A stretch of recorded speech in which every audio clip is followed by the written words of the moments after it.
Have you ever sat down to meditate, hoping to feel peaceful or connected? And instead, your brain just kind of hands you like maybe a laundry list or a grocery list or a memory from middle school or perhaps a craving for popcorn or cake? Yeah, well, you're not alone. Because if you've ever thought, well, why can't I meditate like everybody else? Or even worse, well, maybe I'm just not cut out for this spiritual stuff, then this episode is for you. Because meditation is beautiful and it's powerful. But let's be honest, it really doesn't come easily to everyone. And when it doesn't, most people just start to believe that perhaps something's wrong with them. Maybe they think that they're just not cut out for spiritual connection, or that maybe it doesn't exist. But I'm here to tell you that's absolutely not true. Because today, we're going to do several things. Bust that myth that you need meditation to connect with spirit, although it does help.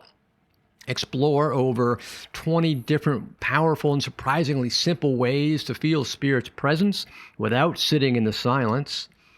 Help you trust the nudges and that sensation that you're probably already getting from spirit, even if you've been ignoring them, because let's face it, we all ignore this kind of stuff.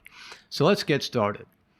Now, you see, I love meditation as much as the next person. I do it nearly every day. But there are times when I sit down to meditate, especially in the afternoon or maybe in the evening, and the next thing I know, boom, the music track ends and I just kind of wake up wondering, where am I? I don't connect with spirit at all. I didn't even feel aligned. I didn't even finish the track. Heck, I just fell asleep. And here's the thing. That's not failure. That's actually feedback. Your body probably just needed rest. Sometimes spirit shows up in stillness, and sometimes the most spiritual thing you can do is nap. Happens to me. Now, you see, we carry this weird pressure that meditation has to be this perfect, monk-like experience where the mind is totally silent and you're levitating by the 10-minute mark. Well, let's face it, that's not reality, is it? Because I can remember one afternoon I had planned this really peaceful meditation after a really tough workday. I lit a candle, put on some nice music, sat in my favorite chair, and boom. The next thing I knew, I'm waking up with drool coming down my face, landing on my shirt, totally out of it. My quote-unquote peaceful meditation had become a nap with a soundtrack. And you know what? I actually felt amazing afterward. That rest totally reset me in a way nothing else could. Spirit still used that time to heal something inside me, even if I didn't consciously witness it. Because you see, meditation is a very helpful tool. It calms the nervous system. It helps shift your awareness from beta to alpha or maybe theta brainwaves. But that's where spirit's messages can really come through more clearly. So it's not ever a failure. But is it required to connect with spirit? Not always. Spirit doesn't care whether you're in full lotus position. Spirit cares about your presence, about your intention, about your openness. So if meditation just doesn't work for you, that's okay. There are so many other ways to align with spirit's frequency. Now, let's explore a variety of alternative, accessible, and even creative ways to feel spirit without needing to sit perfectly still. Like walking in nature.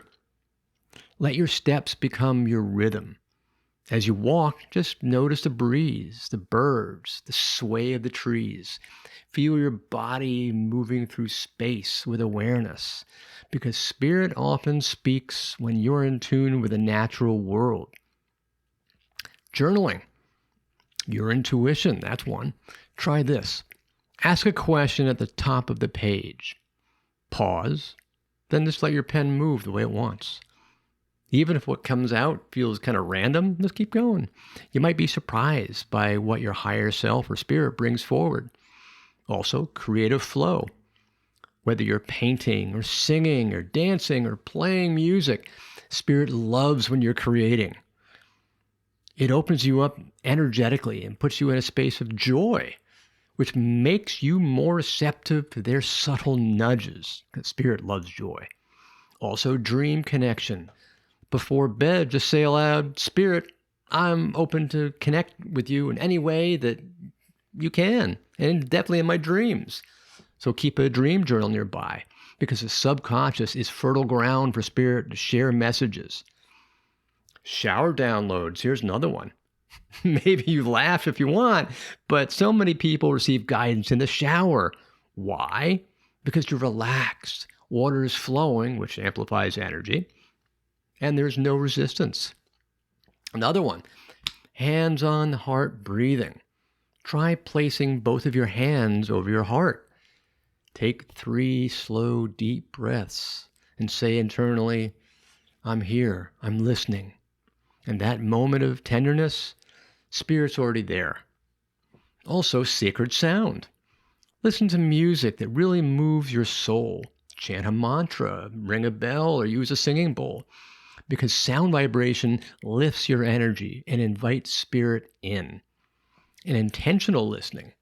Sit quietly. It doesn't have to be still. Just say, Spirit, I'm open to receiving. Then just listen. Don't strain or analyze, just allow. And talk to Spirit aloud. Yes, talk to them. Maybe in your car, in your kitchen, out loud. Tell them what's on your heart. That connection deepens when you treat Spirit like a real relationship. Also, daily gratitude is a big one. Expressing heartfelt thanks, even just mentally, aligns your energy with love. And love is Spirit's native language. Scent and memory is another one.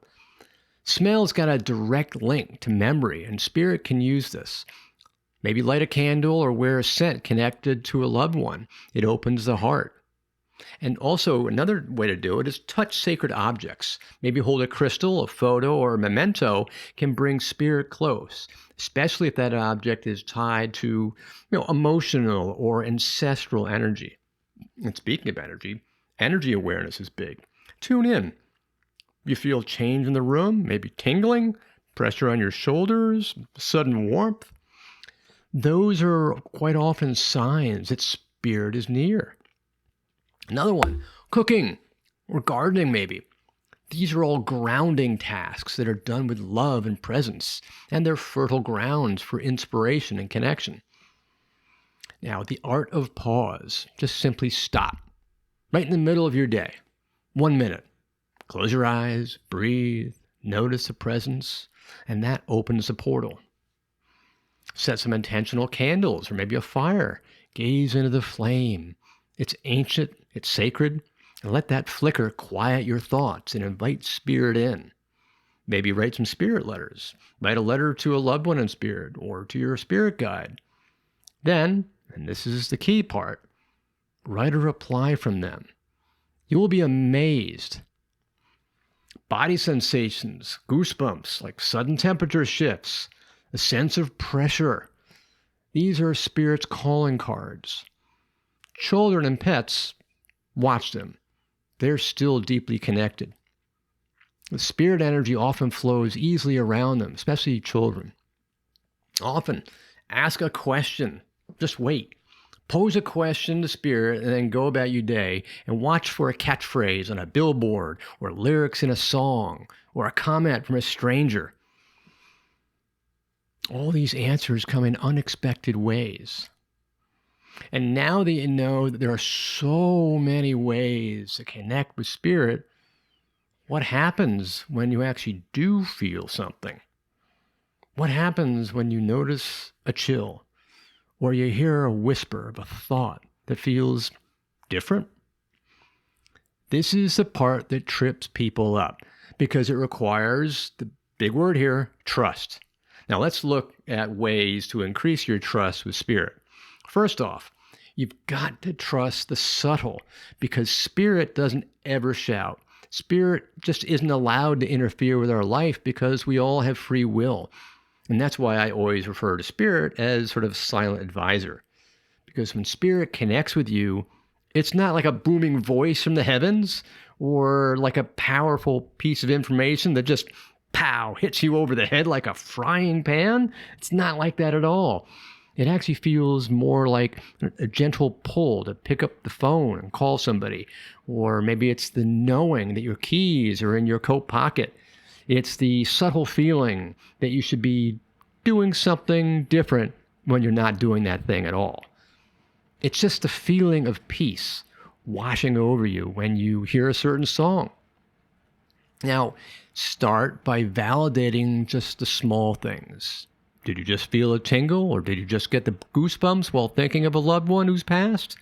You got to pay attention to the small things, because it's not your imagination. That's really a hello from spirit. Pay attention to the feeling of those tiny goosebumps or those feelings of energy on a certain part of your body. For me, it's my shoulders, and it's different for everybody. Maybe it's a feeling of pressure.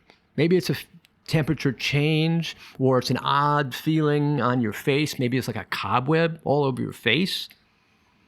Now, a second way you've got to think about this, you've got to recognize the signs when they arrive and just stop dismissing them.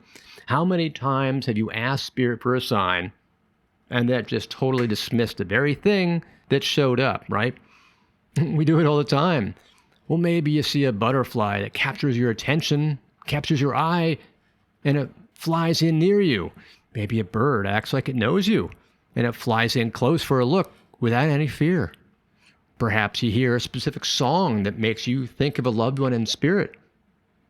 Maybe you notice the time on the clock. For me, it's 11:11. Maybe a book opens to a certain page that answers your question or tells you something that you needed to know at that exact time.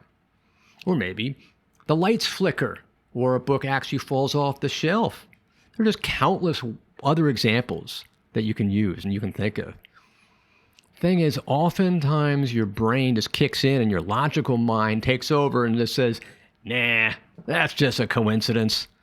But we all know there's never any such thing as coincidence, is there? Now, see, I used to do this all the time. Remember, I came from a very agnostic and materialistic background, especially when I was an analyst on Wall Street. I was so logical that if you couldn't prove it to me, then it just was not real. And it wasn't until somebody introduced quantum physics to me that my logical brain became satisfied and I could finally let go and embrace what appeared on the surface to be totally illogical. So here's a reframe for your logical mind. What if your experience is not a coincidence after all? What if it's actually a confirmation? Now, thirdly, you need to surrender the quote-unquote how, because the biggest block to connection isn't your busy mind so much, it's your desire to control how spirit connects with you. And you see, that stems from your ego mind. It demands control of its universe. But you see, we can't control how spirit appears or how it connects with us. Although we certainly would love to have that, right? Now, when you sit and you think, okay, spirit, I want you to show up like this, what you're doing is you're limiting the ways that they can reach you. Spirit knows how it can connect with you in ways that will be the most meaningful for you. It's kind of like tuning into a radio station, but insisting that it plays only your one favorite song. It just doesn't work that way. I remember once asking Spirit to prove that it was real and show up by giving me a sign using a pink elephant. I wanted something that was so unusual that it couldn't possibly be mistaken for anything else. Of course, that was back in my logical days when everything had to be just so and just absolutely crystal clear without any other kind of possibility, right? I demanded that that was the result. Can you guess what happened? Of course, they never showed up. It's almost as if they said to me, well, if you doubt our very existence so much, then we'll follow your very belief. We're not here to prove anything to you. We don't need to. Just let go of the outcome. So don't force it. Just stay open. Now, fourth, you've got to create a practice of allowing. Now, here's a powerful phrase to remember. Spirit, I trust you. I surrender control. I allow you to connect with me in a way that serves my highest good. Allowing fully just doesn't mean you're giving up your free will, or that they're going to overtake you or possess you or take control of your mind. It just means that spirit gets to show up in the way it knows that you'll respond the best. So say it out loud. Say it daily. Let it become your mantra. And when you surrender, you move from pressure to showing up to peace, from expectation to openness, from forcing to flowing. Now, fifth, start with a Spirit Winds journal. Each day, jot down moments that felt like a spirit connection, even if they were tiny. Maybe that feather on the path, that message from a friend that came just when you needed it. Perhaps that gut feeling that turned out to be just right. And I talked about this last week when I spoke about testing your intuition by journaling your intuitive hits just to see how accurate they are. Over time, you build evidence for your brain that spirit always communicates with you. It strengthens your trust, builds your confidence, and makes the next connection feel a lot more natural. And that's what you want. You want it to feel natural. Now, 6, trust yourself. See, at the heart of this is not just trusting spirit, it's trusting yourself. You're not making it up. You're not crazy. You're not, quote unquote, too sensitive. You're just tuned in. You have to learn to love yourself. And the more you affirm that truth to yourself, the more spirit will meet you there. Now, to help you get started, I want to give you a gift. I want to give you something that's really powerful, and it's very short, too. It's a guided meditation called Connect with Spirit and Inner Peace in just 10 minutes. Now, whether you're brand new or you're already far into your journey, this free guided experience is going to help you release stress, connect with your intuition, and raise your vibration. And you see, in just 10 minutes, you're going to get all that. And here's what some people are already saying. Some have felt, quote, I felt so much calm and peace myself after this exercise. It was wonderful. Another said, thank you so much. This works so well.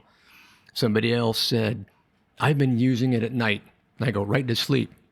Remember the falling asleep during a meditation? And you see, you can download it now at montclairmedium.com/free-meditation, or just click the link in the show notes. This is really a great way to get into the rhythm of spiritual connection without the pressure or without the overwhelm. It's simple, it's peaceful, and it just might open the door enough to create a deeper relationship with spirit.